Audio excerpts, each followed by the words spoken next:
Today we are going to talk about ACLS or ALS. This is the second part of the CPR. जो पहले lecture था वो हमने बात की थी BLS और BCLS. आज का जो टॉपिक है वो हम एडवांस लाइफ सपोर्ट और एडवांस कार्डियक लाइफ सपोर्ट के बारे में पढ़ेंगे. So ACLS or ALS include circulation by the cardiac massage, airway management by equipments जो कि एडवांस इक्विपमेंट्स होंगी, एंड ब्रीथिंग जो है वो आप एडवांस टेक्निक से कर सकते हैं. और यहाँ पे जो है वो हम डिफिब्रिलेशन करेंगे bye manual defibrillator. And certain drugs है जो कि हम यूज़ करते हैं इन ACLS और ALS. ALS और ACLS जो है वो हम कहाँ पे करते हैं? जो ऑपरेशन थिएटर हैं, जो वार्ड्स हैं, ऐसे एरिया जहाँ पे आपके पास इक्विपमेंट्स होते हैं, जहाँ आपके पास जो है वो ड्रग्स अवेलेबल है, डिफिब्रिलेटर अवेलेबल है, तो वहाँ पे हम क्या करते हैं? ACLS करते हैं और ALS करते हैं. Talking about the airway management, advance technique जो है वो फॉर द एयरवे पेटेंसी, हम जो फर्स्ट लाइन पे आते हैं वो आपके फेस मास्क है. इसकी जो एडवांटेज है वो इजी है और इसके लिए कोई स्किल्ड पर्सन जो है वो प्रोफेशनल के रिक्वायर्ड नहीं है. Talking about the disadvantage, ACLS में हम जब फेस मास्क की बात करते हैं तो फेस मास्क के साथ जो है वो स्टमक इन्फ्लेशन जो है वो होता है, क्योंकि उसमें आपकी एयरवे जो है वो प्रोटेक्शन की गारंटीड नहीं होती. तो ऐसे पेशेंट जो है वो रिगर्जिटेशन और एस्पिरेशन के लिए वो प्रोन होता है. So these are the demerits of the face mask used for the airway patency. आप यही आप देख लें, this is the face mask. This is a technique which is used for the controlled ventilation, not controlled ventilation but face mask जो है आप इस तरीके से जो है वो पकड़ सकते हैं या अप्लाई कर सकते हैं. Talking about the oropharyngeal airway, it's very easy and इसके लिए भी कोई हाई स्किल जो है वो पर्सन रिक्वायर्ड नहीं है. अगेन डिसएडवांटेज वही है, आपके रिगर्जिटेशन और एस्पिरेशन की जो चांसेस है वो है. और ये है कि जो कॉन्शियस पेशेंट होते हैं उसमें ये पूरली उसको टॉलरेट करते हैं, क्योंकि गैग रिफ्लेक्स जो है वो होते हैं उसको. ये आप देख के डिफरेंट साइज़ के ओरोफेरिंक्स जो है वो एयरवे है, ओरोफेरिंजियल एयरवे है. ये आप देख लें, इसकी प्लेसमेंट है. नेज़ोफेरिंजियल एयरवे, बिफोर इंसर्शन आपने इसको लुब्रिकेट करते हैं विद ज़ाइलोकेन 2% सोल्यूशन. और ये जो है वो कॉन्शियस पेशेंट में थोड़े से बेटर जो है वो टॉलरेट होते हैं. कुछ सर्टन कंट्राइंडिकेटेड जिसमें आप जो है वो नेज़ोफेरिंजियल एयरवे नहीं लगा सकते, उसमें आपके वो पेशेंट जो कि एंटी कोगुलेशन पे हैं, टेबलेट्स पे हैं, या वो पेशेंट जिसकी स्कल है या बेस सर्वाइकल की बात करें वो फ्रैक्चर है, तो उस पर आप यूज़ नहीं कर सकते, क्योंकि आप वहाँ पे जो सर्वाइकल उसको एक्सटेंड करना होता है. डिसएडवांटेज जो है वो अगेन रिगर्जिटेशन एस्पिरेशन जो है वो उसकी गारंटी नहीं देता, वो उसमें हो सकते हैं. ये आप देख लें, these are the nasopharyngeal airway. Talking about the LMA laryngeal mask airway, इसमें यहाँ पे इसमें एडल्ट साइज़ और पीडियाट्रिक साइज़ जो है वो अवेलेबल है, और इसके लिए कोई हाई स्किल जो है वो पर्सन है वो रिक्वायर्ड नहीं होती. अगेन समहाउ जो है वो रिगर्जिटेशन और aspiration compare to face mask और पेरिंजियल एयरवे, नेज़ोफेरिंजियल एयरवे ये मैनेज करता है, बट 100% गारंटी नहीं देते कि वो एस्पिरेशन और रिगर्जिटेशन जो है वो प्रिवेंट कर सके. ये आप देख लें, this is the LMA. Endotracheal tube, one of my personal favorite for the securing of the airway. इसमें आप प्रॉपर लंग वेंटिलेशन कर सकते हैं, इसमें कोई गैस्ट्रिक इन्फ्लेशन नहीं होता, क्योंकि स्पेसिफिकली आप एंडोट्रेकियल ट्यूब ट्रेके में पास करते हैं. No regurgitation, no aspiration of the gastric content. But इसकी जो डिसएडवांटेज है वो ये कि इसकी हाईली स्किल्ड पर्सन जो है रिक्वायर्ड होती है, स्पेसिफिकली जो ICU में काम करते हैं, जो रेस्पिरेटरी थेरेपिस्ट होते हैं, जो एनेस्थेटिस्ट होते हैं, वो ये लोग जो है वो ईजिली पास कर सकते हैं. ये हर बंदी की बस की बात नहीं कि वो एंडोट्रेकियल ट्यूब जो है वो पास करें. ये आप देख लीजिए, this is the endotracheal tube along with the syringe and laryngoscope. आप देख लें, मैकिन्टॉश ब्लेड है उसके साथ. Combi tube easy to use, क्योंकि आपने इसको ब्लाइंडली पास करना होता है. तो कॉम्बी ट्यूब जो अगेन ये आप देख लें, इसके लिए कोई एक्सपर्टीज रिकॉर्ड नहीं है. क्रिकोथैरोटमी और सर्जिकल एयरवे, अगर ये इक्विपमेंट्स आपके पास नहीं है या वो पास नहीं हो सकते, डिफ़िकल्टी आ रही है, तो it is done either bye commercially available cannula, अगर जिसका आप स्पेशलाइज क्रिकोथैरोटमी सेट कहते हैं, तक और या जो है वो आप 12 to 14 गेज IV कैनुला से भी कर सकते हैं. It is done in case of difficult endotracheal intubation, अगर आपके पास एंडोट्रेक इंट्यूबेशन इक्विपमेंट्स जो है वो है, अगर आप स्टिल जो आपकी डिफ़िकल्टी आ रही है, डिफ़िकल्ट एयरवे है, तो उसमें पर जो है वो आप क्रिकोथैरोटमी कर सकते हैं.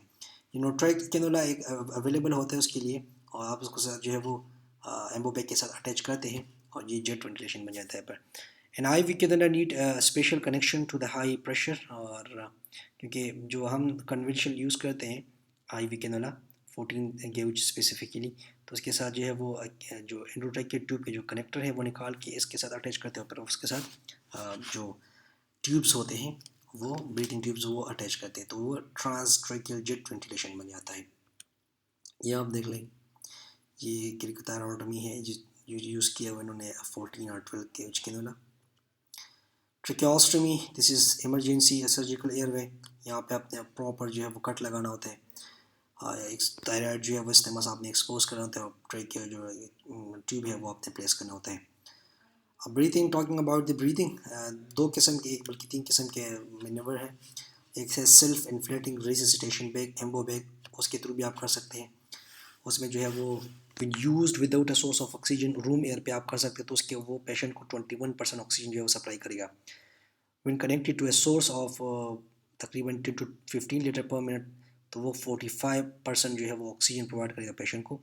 अगर उसके साथ आपने रिजर्वायर बैग अटैच किया, Ambu bag connection with the 10 to 15 litre per minute और साथ में रिजर्वायर बैग भी अटैच हो गया, तो ये तकरीबन 85% जो है वो ऑक्सीजन सप्लाई करें पेशेंट को। दूसरी बात, अगर आप जो है वो मैकेनिकल वेंटिलेटर पर डालते हैं तो फिर वो 100% ऑक्सीजन सप्लाई जो है वो प्रोवाइड कर देगा आप पेशेंट को। ये आप देख लें, पेशेंट है फेस मास्क यूज़ किया हुआ अलॉन्ग विद द एम्बो बैग। जो नॉर्मल हम BSLS में माउथ टू माउथ ब्रीथ करते हैं उसमें तकरीबन 16% ऑक्सीजन जो पेशेंट को जाता है। जो एम्बो बैग है वो सिंपली आप यूज़ करिए यहाँ पे, तो वो 21% सप्लाई करते हैं। अगर उसके साथ जो है वो आपने ये वाला कनेक्टर जो है वो 100% ऑक्सीजन, नॉट 100% बट जो 10 to 15 लीटर पर मिनट जो फ्लो है वो अगर आपने सेटा अटैच की तो वो 45% जो है वो पेशेंट को डिलीवर करेगा। ये जो है वो एम्बो बैग और जो रिजर्वायर बैग है ये है, और जो सप्लाई है वो तकरीबन 95% जो है सप्लाई करते हैं। Talking about the circulation, chest compression वही होगा जो आपने BLS में किया था। IV एक्सेस आपको चाहिए होता है और डिफिब्रिलेटर, बट आपने यहाँ पे शॉक जो है वो आपने रिदम जो है वो देखना होता है कि either it is shockable rhythm और non shockable rhythm. Assessment of the adequacy of the chest compression आप तीन चीज़ों से कर सकते हैं। कैप्नोग्राफी, जो इंटरनल एक्सपायर्ड CO2 है वो अगर आपके मोर देन 20 MRPG है आपके पेशेंट से, वो एक्सपायर हो रहा है, तो इसका मतलब है कि कंप्रेशन जो है वो इफेक्टिव है। और दूसरी जो सेंट्रल वीनस सैचुरेशन है अगर मोर देन 30% है, तो इसका मतलब है कि आपकी जो CPR करे वो इफेक्टिव है। आप पल्स जो बिग आर्टरी का अगर वहाँ पे पल्सेशन दोबारा स्टार्ट हो गई है, तो इसका मतलब है कि आपका पेशेंट जो है वो रिवाइव कर रहे हैं और आपके पेशेंट जो है वो स्टोर हो रहा है। चेस्ट कंप्रेशन जो अगेन वो 5 साइकिल आप 2 मिनट्स में कंप्लीट करने होते हैं, और ये 30:2 मतलब 30 कंप्रेशन आपने करी है, 2 ब्रीथ जो है वो आपने देनी है। बट जो गोल्डन रूल है, आप चेस्ट कंप्रेशन को जो क्वालिटी है वो किस तरह से करनी है, ब्रेथ, डेप्थ एंड रिकॉल। आपने प्रॉपर डेप्थ मेंटेन करना है विद द प्रॉपर रेट, और उसको टाइम देने के लिए कि वो चेस्ट आपने कंप्रेस किए वो दोबारा नॉर्मल एरिया पे आ जाए, तो उसको रिकॉल कहते हैं। आपने CPR जो है वो विदाउट इंटरप्टिंग जो है वो आपने एक प्लान बनाया ताकि वो पेशेंट की जो कंप्रेशन है, चेस्ट कंप्रेशन, वो प्रॉपर हो। इसको आप किस तरह जो चेस्ट कंप्रेशन है उसको आप मिनिमाइज़ कर सकते हैं ताकि पेशेंट जी CPR है वो प्रॉपर एडिक्वेटली उसको रिसिस्टेट करें। अर्ली डिफिब्रिलेशन जो है वो अगर आपने शॉक जो है आपने रिदम जो है वो एसेस कर लिया, अगर वो शॉकेबल रिदम है तो फ़ौरन जो है वो डिफिब जो है यूज़ करें, अगर नॉन शॉकेबल रिदम है तो आप IV पे जाते हैं ड्रग के लिए। IV एक्सेस जो है वो इम्पोर्टेंट है। आपने अगर फॉर एग्जांपल सेंट्रल आपके पास सेंट्रल वीनस कैनुला है CVP, तो उसके लिए जो है वो इजी है ताकि ड्रग्स जो है वो इजीली आपके हार्ट पे पहुंच जाए, तो उसके लिए आप ड्रग्स के बाद 10 ml जो है वो फ्लूइड बोलस देना है ताकि वो सर्कुलेट हो प्रॉपर। अगर IV अगर आप रेफरल है और आप सेंट्रल के लिए कोशिश करें तो उसके बाद जो है वो टाइम ज़्यादा वेस्ट होगा, तो आप जो है वो IV पे ड्रग्स डिलीवर करें, और साथ में उसके बाद ड्रग्स के बाद 20 ml जो है वो आप फ्लूइड डिलीवर करें उसको, ताकि वो जो पेरिफेरल ड्रग्स आपने दिए वो सेंट्रल पे वो प्रॉपर डिस्ट्रीब्यूट हो। Also in case of difficult venous access आप जो है वो इंट्राओसियस ड्रग्स जो है दे सकते हैं। आप जो TB है आपके ऊपर, तो उससे आप ड्रग्स जो है वो दे सकते हैं।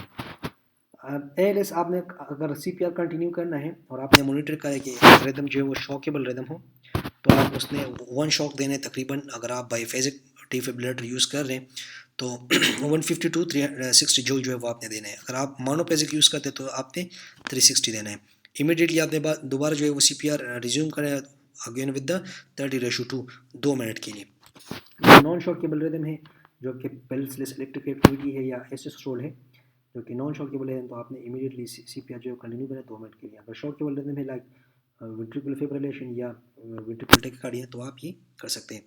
ड्यूरिंग CPR जो है वो आपके कुछ जो आपने करना होते हैं जो रिवर्सिबल काजेज़ हैं वो आपने करेक्ट करने होते हैं।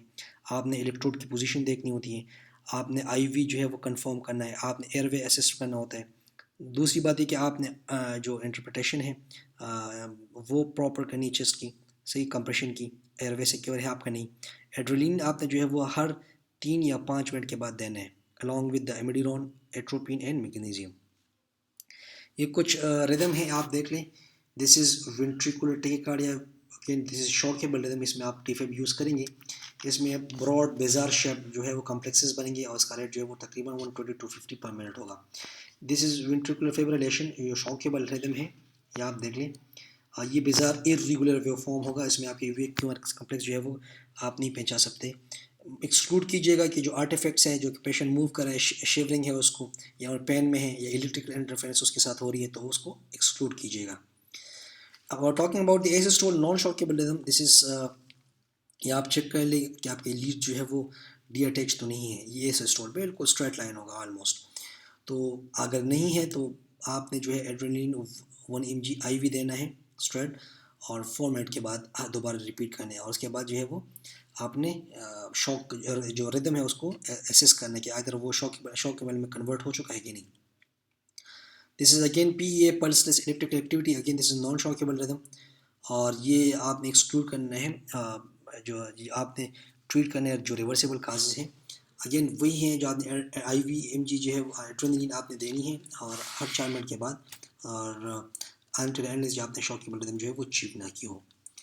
Talking about the defibrillator position आपकी ये है कि जो राइट साइड पे है इंफ्राक्लेविकुलर रीजन पे आपने देना है जो फर्स्ट है, और जो दूसरा है वो आपने left to 5 to 6 intercostal space जो इंटीरियर एक्सिलरी लाइन है उस पर आपने रखना है और शॉक देना है।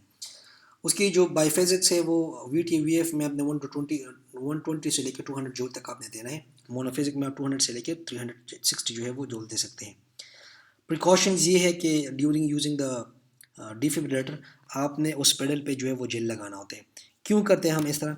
क्योंकि वो जो इलेक्ट्रिकल शॉक है वो प्रॉपर ट्रांसमिट हो और जो स्किन बर्न है वो ना हो, जो सेकंड डिग्री स्किन बर्न है वो ना हो। और जैसे आप जो है शॉक डिलीवर करेंगे उस टाइम आप कहेंगे कि क्लियर, तो आपके पेशेंट के साथ जो है वो कोई कांटेक्ट में ना हो या आपके बेड के साथ कोई कांटेक्ट में ना हो।